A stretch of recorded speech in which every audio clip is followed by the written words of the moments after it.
1917 ஜனவரி 18ஆம் தேதி இலங்கையின் கண்டி பகுதியில் எம்ஜிஆர் பிறந்தார். சிறு வயதிலேயே தந்தையை இழந்ததால் குடும்பம் பெரிய பொருளாதார சிரமங்களை சந்தித்தது.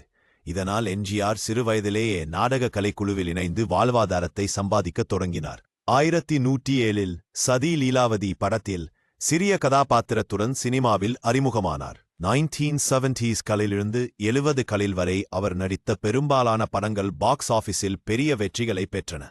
நாடே என் பொறுப்பே என்ற உறுதியுடன் நல்லவர், நீதிமான், ஏழைகளுக்கு உதவும் கதாபாத்திரங்களை நடித்து பொதுமக்களின் உள்ளத்தில் தனியிடம் பிடித்தார்.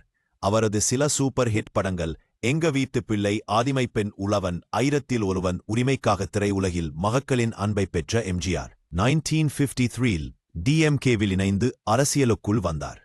அவரது புகழும் மக்கள் ஆதரவும் டிஎம்கேக்கு பெரிய பலமானது. 1072இல் கருத்து முரண்பாடுகளால் டிஎம்கேயை விட்டு வெளியேறி ஒரு புதிய அரசியல் கட்சியை தொடங்கினார். அண்ணா திராவிட முன்னேற்றக் கழகம், ஏடிஎம்.